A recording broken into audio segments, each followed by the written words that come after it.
Live. Hey, Damon System Mastermind, how are you all today? Stu Frost here. Pleasure to be with you. I have Brad and Chase, Brad's my son. I think most of you know my son Brad, and Chase is my nephew. You heard from them earlier today. I welcome both of them to join me today. They are really the vehicle behind this group and helping me organize, provide you with content, and really the backbone of what we're doing here, so I welcome them. It's been a great week. I hope you've had a great day today, the end of the week for most of us. Wow, I wish I had time to tell you about my experience in Australia. Went to 3 different states in Australia and had a great time speaking to the orthodontist there and talking about the Damon system. I got to tell you, of all of my experiences and travels, having doctors in my practices, it has been a blast to get to know orthodontists from around the world. And I want you all to know that what I notice is a common theme among all of the Damon users is that we all struggle to finish and we all want to get better. And to come under these circumstances and have this opportunity today to get together, get our heads together, find out what you're struggling with, what I'm struggling with, and talk about it. Wow, how cool. So today, what we're going to do is we're going to spend 15-20 minutes here and just touch base and talk about some of the questions and areas that you want to be successful in your practice, things you want to focus on. And what we're trying to do here with this Damon System Mastermind is raise the level of Damon finishes and help you become more of an expert in your area. And one thing that I want to just say to you is that appreciate you being part of this group and helping us get better. So with that, several of you have been talking about torque, and we've talked for years and years about torque and torque selection, but I think it's always great to go back and talk about the basics. So number one topic we're going to talk about right now is how do you choose variable torque for each case. And so I'm going to show you a case right now and talk about that. So Brad, if you'll move that camera over. This is a patient that came in. She actually came in for an exam today. This is a cute little girl, and she came in for an exam with her mother. We treatment planned the case right in front of with the mom, and she started from my practice today from the initial exam. I love these types of patients because they're ready to go. And what happens is we do all the contract and paperwork, and then the assistants will come in and they'll say, okay, we've got to start from the chair, let's pick the torque. So this is what we're going to do. We put up all the photographs here, and I'm going to manage back and forth through these photographs just so you can see what I do and how I pick torques and how I think about torques. So if we look at this sweet little Brooks facial features, you can see she has good facial features. She's well balanced. If we look at her smile here, we're going to design the case to be around those front upper incisors. In my opinion, showing 1 to 2 millimeters of gum tissue looks great. So we're going to want to keep the incisors right where they're at. We'll go back and we'll look at how we pick the torques for this case. So number one thing that I will tell you when we are looking at these cases and picking torque is that I will tell you to pick the torques that are the easiest from number one, and that's the easiest. I train my assistants to do the same thing. So if we look at this case, we will look at the easiest ones, and for me, the easiest teeth to pick torques on are the lower cuspids. Can you see how they're dumped in? These are dumped in. So automatically with a cuspid being dumped in, we're going to pick high torque on the lower cuspids. Boom, there you go. That's all there is to it. Pick the easy ones. What are the next easiest ones? The upper cuspids. That one has an inclination that's in, so that's got to be a high torque. And this one, as it comes down, is going to dump in, so that one has to be a high torque. Now let me show you how I set this up. I'll show you on this screen right here. This is Wave Ortho. Wave Ortho gives us an opportunity to treatment plan our cases. And with this, I can go and pick all the torques for each individual tooth so I never get lost. I put the ones in that are standard for every case in my practice, and that is the standard. Everything else is variable torque here. You notice from lower 5 to 5 and upper 3 to 3 is all variable. Everything else is standard torque, one torque selection. It's already built into the system. Dr. Damon designed it that way, and that's what we do.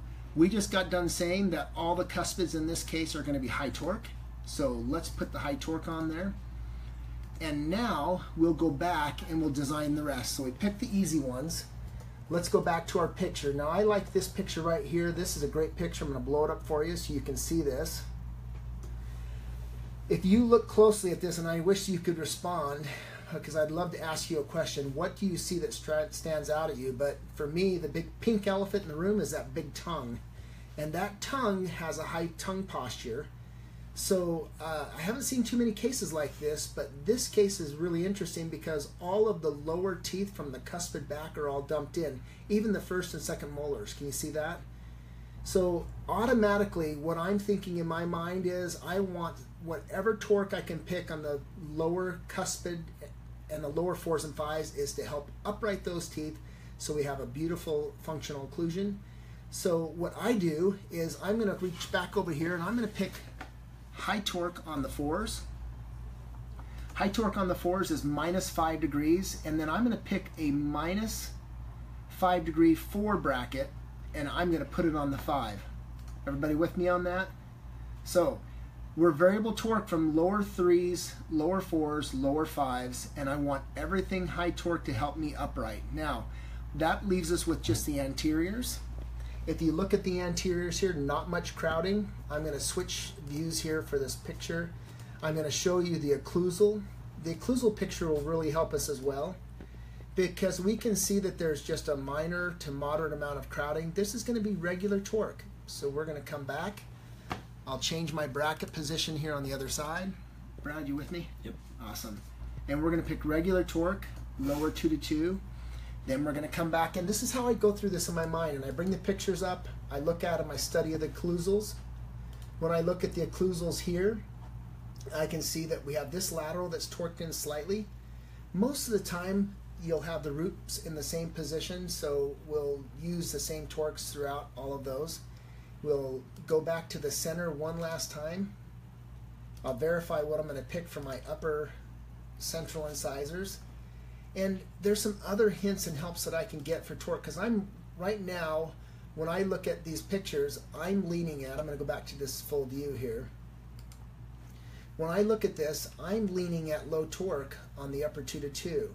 So one of the keys that can help us is putting this photograph up. Now this is actually an airway, but it does give us a true picture of what that upper incisor position is. So if we drew Frankfurt horizontal here, and then dropped a plumb line down, you would see that if we were to drop it down and bisect the center of this crown, that would be an angle that's greater than 90 degrees. These teeth are flared.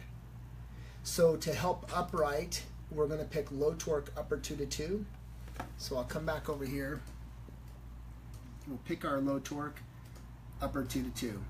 Now remember, we're not going to talk a lot about bracket positioning in this one, but we're going to position for smile arc and have a great case here. So that is how I look at torque, and I individually pick it for each and individual case. Again, I wish I had an opportunity for individual questions here, but that's how we pick torque. Pick the easy ones first. If you're going to err in torque selection, always err in the low torque, because if we're going to err, we don't want to overcome flaring, we want to overcome uprighting. Okay, easier to flare a tooth forward than to upright a tooth. So that is torque. I know I'm going fast. We're going to post this so that you can go back and listen to this online, but another comment by Lily was, what is my wire sequencing? So I'm going to have Brad show you this. This is right here. This is my wire sequencing. I've been doing this since whenever. This was at the forum presented, but most cases start in 014 copper NiTi. On those cases that have moderate to severe amount of crowding that I'm not going to use coils to open up space, that I'm just going to engage every tooth, I'm going to start with 013 copper NiTi. But 95% start with 014 copper NiTi. When the patient comes back in 10 weeks, I ask them a simple question: how much soreness did you have? This is variable for each patient, but if there's any rotation still or mild crowding still, I'll go to 018 copper NiTi. If the patient has mild soreness and all of the rotations are out, then I'll go move right into my 1425. 1425 would be for 10 weeks, and then the 1825 for 6 weeks. I would do my Panarepo, reposition brackets, put the same wire back in. They'd come back 6 weeks later to put our final wires in. If the patient goes into an 018, they're going to be in that 018 for 6 weeks. Then I'm going to go to either a 1425 or 1625, depending on what I see, and 1825, then Panarepo, replace the wires back to our finishing wires. That is a synopsis. This is routine in my practice for virtually, I would say 90-95% of the time. Those are the wires that I go in the sequencing. I've used that for years and continue to at this time. So with that, we'll go back here. I've had some other questions about finishing and my finishing protocols. Let me just tell you, this is going to have to be another time where we can really talk about the two most important aspects to finishing, but I'm going to share it with you right now. I'm going to give you my secrets, and here's my secrets. Number one secret in finishing. Number one, more than anything you can imagine, it's not about rubber bands. It's not about, wire sequencing. It's not about anything else other than bracket position. That is number one. I've realized as I've gone around, I've talked to people all over the world, they struggle, and if anybody tells me they can't finish with the Damon system, I know they can't finish with any system. I'm going to tell you that right now. That sounds a little cocky, but it's not. It's the truth. If you're getting your brackets in the right spot, that will be your number one key to finishing. Number two is variable torque. We just spent time talking about variable torque. Those are the two most important keys of finishing. I've talked to Chase and Brad here, and we want to put together a finishing project that talks about the 12 keys of finishing, or the 10 steps to whatever. We'll have that for you at some point. But for now, just remember, if you get your brackets in the right place, you pick good variable torque, and you have good wire sequencing, those are the keys to finishing. I want to talk about one other thing real quick here as far as finishing. I'll give it to you another little keynote that I've done for years here. Brad, I'll have you focus on this. Now, finishing wires. I spent time talking at the Damon Forum about finishing wires. I have realized over the years since we've had Damon Clear 2 that I started finishing in 1925 TMA on most of my cases, and I found the assistants just choosing a TMA wire to put it in for ease or convenience of putting the wire in. When I started using TMA, I realized I've lost all my buckle arch width on most of my cases unless I spent 6 to 9 months in overexpanded TMA to get the arch width. I have now, over the last year to year and a half, gone back to get more beautiful finishes, and that's gone back to finishing in 1925 stainless steel on the top, 1625 stainless steel on the bottom. These two keys of switching from most of my cases in TMA to stainless steel has made a huge difference in my practice and my finishing. What I've realized is that the occlusions are better with steel. The arch coordination, which I'll show here in a second, is better, and we have better buckle segments, better functional occlusion.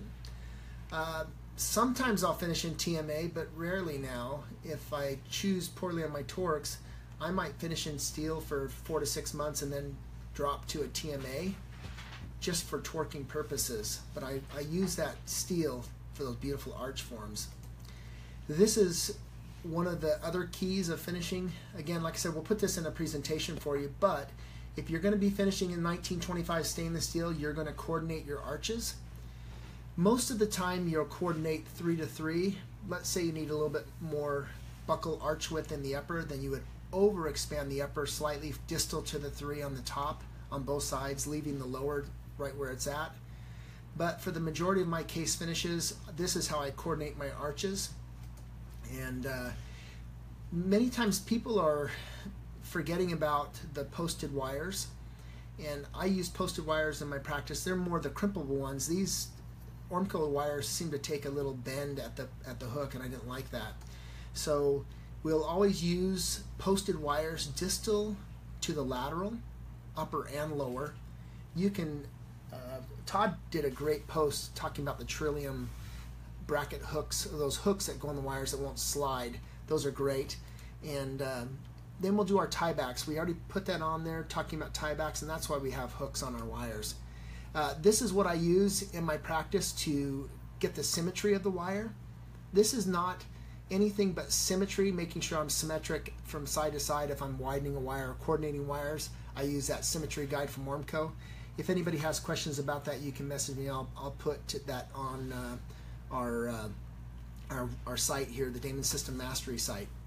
So that is arch coordination. There's one other thing that Todd asked about, I'll touch base on shortly here, and that has to do with this case right here. Basically, what Todd said was he had a question about, and I just lost that. Let me see where I'm at here. Here we go. He said, how do you handle, the question is, how do you handle developing transverse arch width and space closure?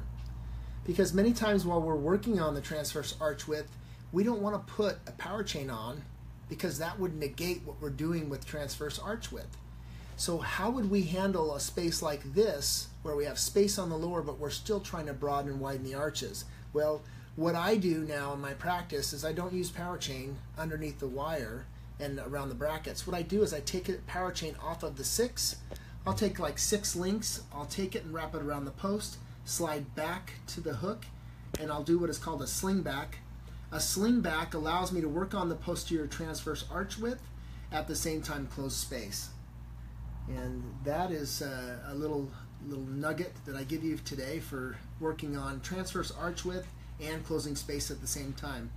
Hey, it's been a pleasure to answer some of your questions. Fun to do this group and to be a part of people who truly want to get better. I'd encourage you to tell your friends. You know, right now, the beauty of this group is that we're small, we're nimble, we can answer questions. We're going to have these little webinars, live webinars once a week.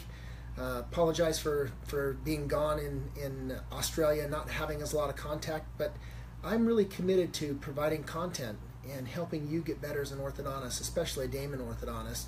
I value what you pay to this group, and that your participation is key to having an amazing group. So with that, I want to say sayonara. Enjoy your weekend. I'm headed to the beach. It's been 118 here in the States, in Arizona. Awful, but we love it. Until we meet again, cheers. We actually have 4 people who are live with us right now. Oh, Do you want awesome. to see if they want to ask any questions? Okay. Anybody have any questions? By the way, welcome. See if we can swipe left to see this. Oh, We can go here, guys, if you want. oh, there's one right there. Yeah, we got a question right here. So Okay. Do you use wax bite? Oh, let me scroll up real quick just to make cool. sure. Money. It's right here, fellas. Oh, you got it? Yeah. You can watch. This is Inception. What's that? This is Inception. This is you watching yourself live. No, that's really strange. I got to tell you. Okay. Question for Andreas. Nice to see you from Colombia.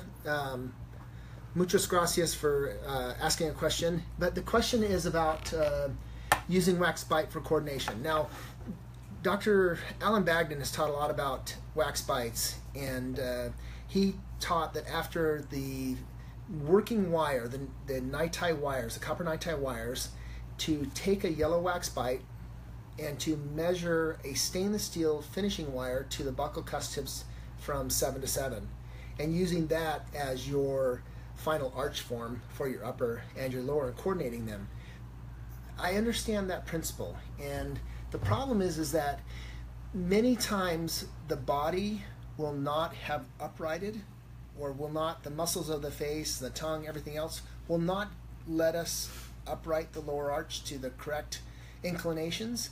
And the problem is if we didn't get what we need for uprighting on the lower arch, and we take a yellow wax bite and we copy that arch form and make that our final arch form, we've missed out on all this uprighting of the lower arch and uprighting of the upper arch. So I don't take yellow wax bites. It's all visual. If I have upright posterior lower segment, then I could measure to that, but what I'm doing then is looking at arch on the upper. If I'm dumped in on the lower and dumped in on the upper, I'm widening arch wires. And as we know, as we widen and upright, then we get better arch forms and better functional occlusion. This is going to be a topic that we could put on here and talk about. I've worked with Dwight about this quite a bit, and really talking about where the roots are in the lower arch. Most of the roots are in the same position, so all of our lower arches are just uprighting, and if the body doesn't allow us to upright from our copper nai-tais, we have to go after it and widen it and upright it ourselves. So I don't use yellow wax bites. Great question. Let's see, any other questions we've got going here? Anybody else? Okay. Well, phenomenal. I'll give you another second. Here we go.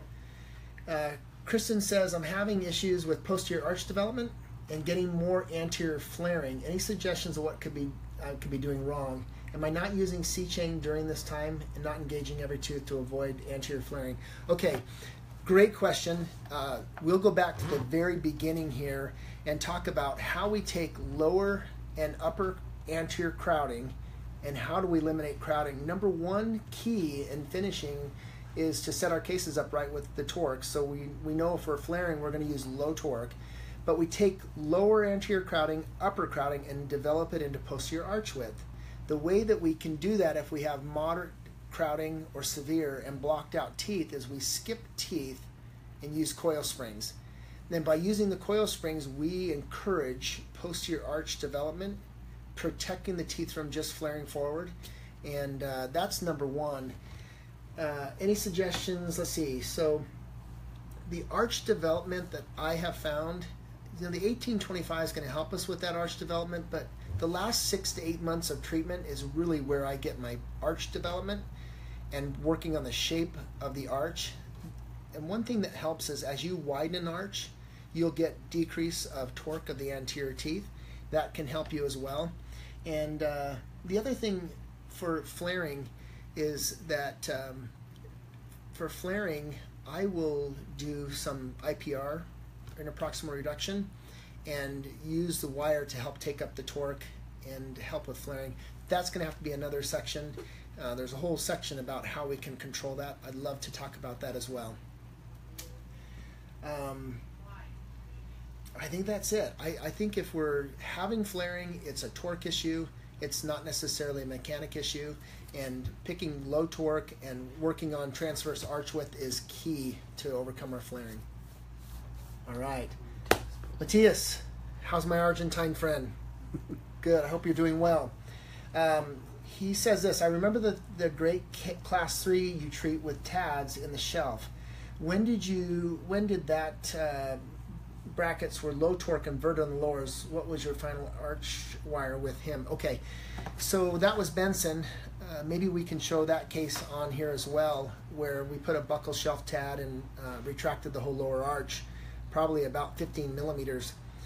I like taking -11 brackets and reversing them on the lower anterior. And when I was retracting the whole lower arch, I was in a 1925 stainless steel. The problem is that causes torque issues in the posterior, but I feel like that's important when you're retracting a whole lower arch to be on a 1925 rigid stainless steel. And then after I had the retraction and we started to get good buckle occlusion, I repositioned brackets and dropped down to a 1625 stainless steel for finishing. And we'll show you that case here eventually. But I'll retract on 1925 stainless steel, but I don't leave it in long term because it affects the torque in the posterior. Great question. We're actually putting that Benson's case together as a case study on a website that we'll be giving you guys access to here in a few weeks. So keep an eye out for that one. You'll be able to kind of see photos throughout the whole process of his case. So. Awesome. That's great. Well, we'll double check and see if there's anything else. It looks like we're in great shape. Well done. Thank you. We'll be in touch. If there's any other questions, we're going to post more cases here, and I'd encourage you to post cases if you need help treatment planning. The group is a fantastic group. Thank you so much. Cheers.